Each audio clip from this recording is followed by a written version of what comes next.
Miss Dollar, conto de Machado de Assis. Estamos na sexta parte, esse é o 11º vídeo. Bom, nós ficamos sabendo que esse, como que o conto chama? Pimpolho?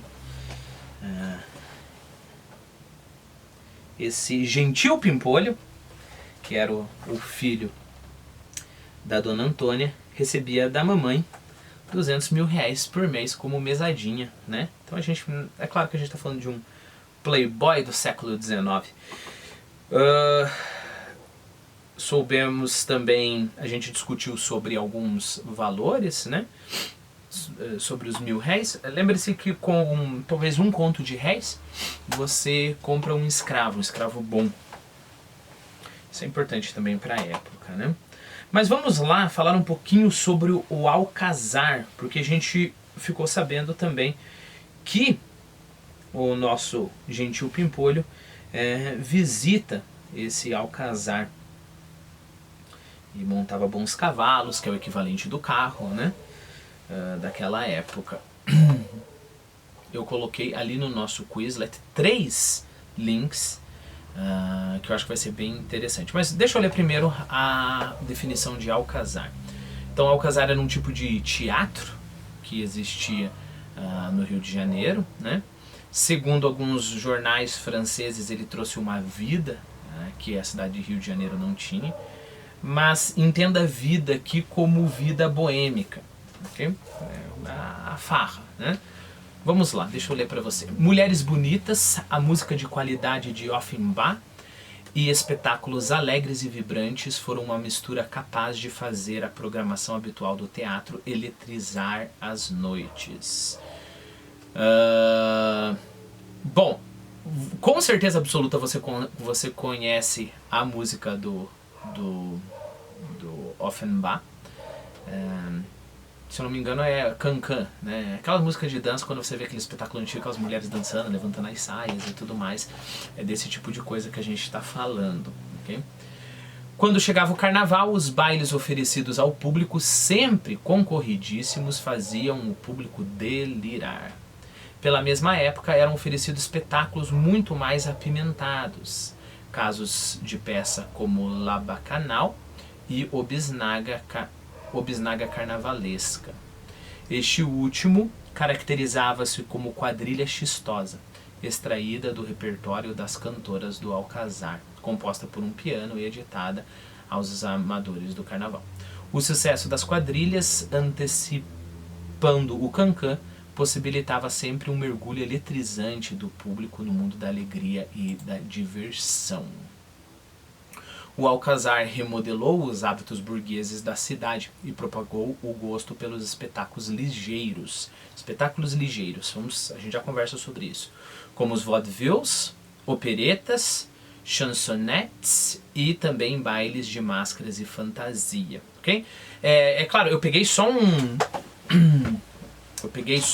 um trechinho aqui, mas eu coloquei um link da onde eu peguei esse trecho. É um link bem completo, é um artigo para uma revista, se você está interessado, é legal, né? E coloquei um outro link para você escutar a música do Jacques Offenbach, e coloquei algo sobre vaudeville, que é uma coisa interessante. Então vamos lá. Vamos começar pensando sobre o que são espetáculos ligeiros, pensando qual que seriam espetáculos não ligeiros, correto? Então lembre-se, se você vai ao Teatro Lírico, por exemplo, mais tarde ao Teatro Dom Pedro II, você vai ver as grandes óperas, né? E as grandes óperas, ou os grandes concertos, ou as grandes tragédias, mas principalmente óperas, as grandes peças, né? Elas não são ligeiras nos dois sentidos, né? Você pega, é claro que eu estou exagerando pegando a ópera do Wagner, que é uma coisa assim fora do comum, mas você pega a ópera do Wagner, por exemplo, se eu não me engano são 5, 6 horas, né, uma ópera. Como eu falei, eu exagerei um pouco, mas no mínimo aí 2 horas, né? Então as óperas não eram ligeiras por isso, E também as óperas não eram ligeiras, porque não é essa coisa que você assiste, que nem você assiste filme de Hollywood. Vai assistir um filme da Marvel, você pode estar conversando com o teu amigo, pode estar fumando um charuto. Hoje em dia a gente não fuma charuto, né? Mas estar conversando com o teu amigo, você vai na cozinha fritar uma batata, você volta e tá com todas aquelas explosões, todas aquelas coisas que chamam bastante a tua atenção. E isso que a gente chama de ligeiro, divertimento ligeiro. Compara isso com um outro filme. Não precisa nem ser filme, sabe aquele filme francês que aparece... Que é só, que não acontece nada. Não precisa nem ser esse tipo de filme. Pode ser um filme de ação, pode ser um filme de terror, mas mais de peso, né? Tem um filme coreano chamado A Tale of Two Sisters, se você gosta de terror. Ou, por exemplo, Bruxa de Blair, que seja. Não dá pra assistir esse tipo de filme levemente, porque você tem que construir um determinado tipo de humor, e aquilo requer um determinado tipo de atenção, e se você está com o teu amigo, e se você conversa um pouquinho, você quebra aquele clima ali e pronto, acabou. O filme fica chato, parece que é um filme que nada acontece, né? Por quê? Porque você não comprou a ideia do clima, né?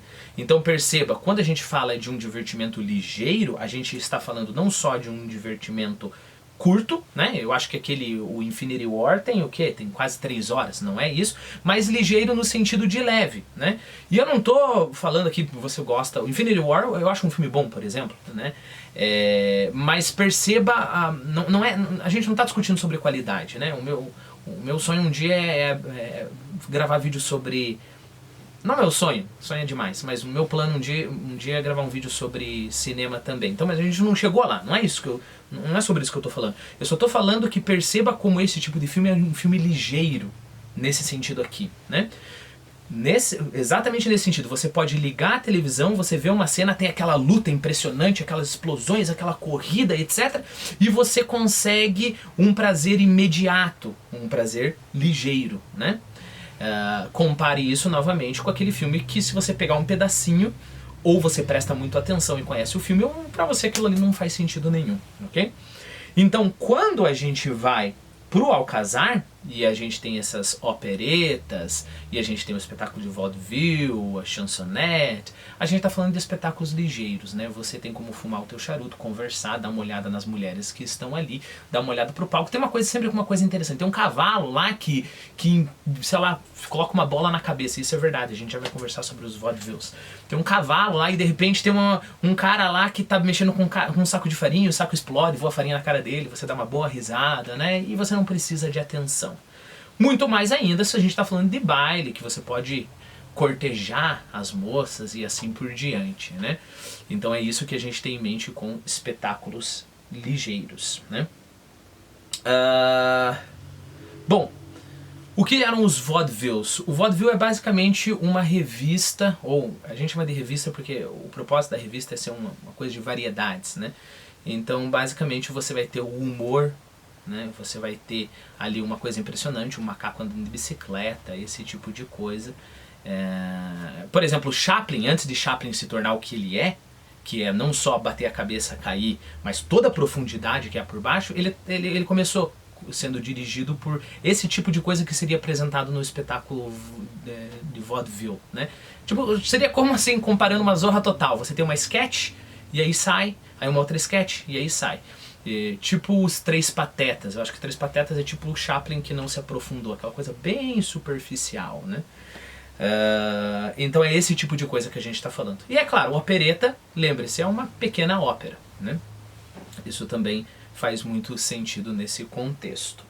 Bom, eu acho que eu vou abrir um outro vídeo para a gente voltar à história, já que esse a gente conversou sobre essas digressões.